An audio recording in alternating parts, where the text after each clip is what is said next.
हर दिन एक भिखारी दरवाजे के पास आकर भीख मांगता था और घर का मालिक हमेशा घर के बाहर आते ही उसे देखकर फिर जाया करता, कई बार उसके लिए गालियां भी बकता। वो कहता, तू जिंदा ही क्यों है? पूरी जिंदगी ऐसे ही भीख मांगेगा क्या?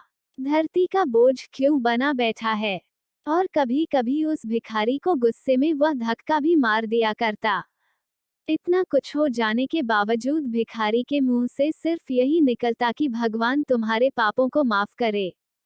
एक बार सेठ को धंधे में बड़ा नुकसान होने की खबर मिली। सेठ बहुत परेशान था कि तभी उसके दरवाजे पर वही भिखारी आया।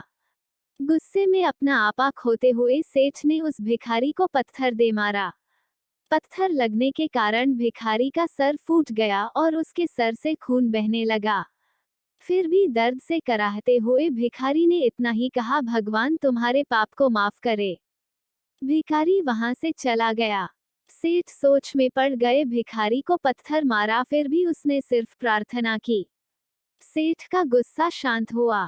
सेठ का मन शांत हुआ भिखारी का रहस्य जानने के लिए। सेठ ने भिखारी का पीछा करना शुरू कर दिया।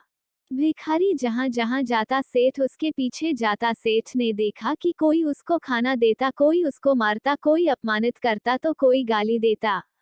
लोग भिखारी के साथ चाहे जैसा व्यवहार करते, लेकिन भिखारी सबके लिए एक ही प्रार्थना करता, भगवान तुम्हारे पाप माफ करें। अब रात होने को आई थी। भिखारी अपने घर जाने के लिए लौटा। वो अपने घर पहुंच गया, लेकिन सेठ अब भी उसका पीछा कर ही रहा था। एक पुरानी टूटी हुई खटिया पर एक बूढ़ी औरत लेटी हुई थी, काफी कमजोर और बीमार लग रही थी। वह भिखारी की पत्नी थी। अपने पति को वापस आता देख वह खाट से उठ खड़ी हुई। पत्नी ने अपने पति के भीख वाले कटोरे में देखा, उसमें सिर्फ आधी बासी रोटी थी। उसे देखकर वह बोली, आज बस इतना ही मिला। और हाँ, आपके सिर से खून निकल रहा है, ये चोट कैसे लगी? बूढ़ा भिखारी बोला, आज बस इतना ही मिला, किसी ने कुछ दिया ही नहीं। सब ने गालियां दी और एक नए पत्थर भी फेंका, इसलिए मेरा सर फट गया। एक गहरी ठंडी सांस लेकर बूढ़ा भिखारी फिर से बोला, यह मेरे ही पापों का फल है। तुम्हें याद है, कुछ सालों पहले हम कितने अमीर थे? क्या कुछ नहीं था हमारे पास? हमारे पास हर चीज जरूरत से ज्यादा थी, लेकिन हमने कभी दान नहीं किया। और उससे भी बुरा हमने उस अंधे भिखारी के साथ किया जो हमारे द्वार पर भीख मांगने आया करता था। बूढ़ी पत्नी की आंखों में आंसू आ गए। वह बोली, हाँ, हम उस बेचारे अंधे के साथ बहुत बुरा करते थे। उसका अपमान करते थे। उसे खाने के लिए रोटी की जगह कागज दिया करते। उसका मजाक उड़ाया करते और कभी कभी मारा भी करते। मैंने कभी उसको रास्ता नहीं दिखाए। एक बार मैंने उसके मुंह पर मिट्टी भी फेंकी थी और वो हमेशा दुखी होकर यही कहता कि भगवान तुम्हें तुम्हारे किए की सजा देगा। भगवान तुम्हारे पापों की सजा जरूर देगा। उसका श्राप सच हुआ और हम इस दुख भरी जिंदगी में आ गए।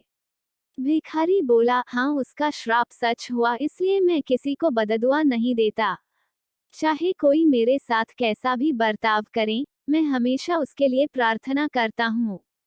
मैं नहीं चाहता कि कोई भी हमारे जैसे जिंदगी का अनुभव करे, किसी को भी हमारे जैसे दुखों का सामना करना पड़े।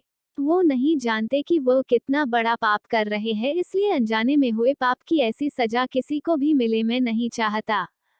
सेठ वहीं पर छुपकर यह सारी बातें सुन रहा था। अब उसे सब कुछ समझ में आ गया था। भिखारी और उसकी पत्नी ने वह आधी रोटी मिल बांटकर खाई और भगवान को धन्यवाद बोलकर सो गए। अगले दिन बूढ़ा भिखारी फिर से भीख मांगने गया। सेठ के घर के पास जाते हैं। सेठ ने पहले से गरम रोटी उसके लिए निकाल कर रखी थी। उसे देते हुए सेठ विनम्रता से बोला, माफ करें, उसे बहुत बड़ी गलती हो गई। बूढ़ा भिखारी बोला, भगवान तेरा भला करे। इतना कहकर वह आगे निकल गया। इस कहानी से जो सीख लेने लायक है वो बड़ी ही सिंपल है कि आदमी चाहे किसी के बारे में बुरा कहे या भला करे, लेकिन भगवान सिर्फ कर्म के हिसाब से उसको फल देता है। क्या हुआ अगर भगवान नहीं दिखता है, लेकिन ये बात बिल्कुल सच है, उसके खाते में सबका हिसाब बहुत बहुत पक्का होता है। इसलिए जब किसी के लिए कुछ भी करो तो अच्छा ही करो। आशा करते हैं कहानी पसंद आई होगी। कमेंट बॉक्स में अपनी राय दे। कहानी को लाइक करें और शेयर करें। ऐसे ही ज्ञानवर्धक वीडियो देखने के लिए हमारी चैनल को सब्सक्राइब जरूर करें। वीडियो देखने के लिए धन्यवाद।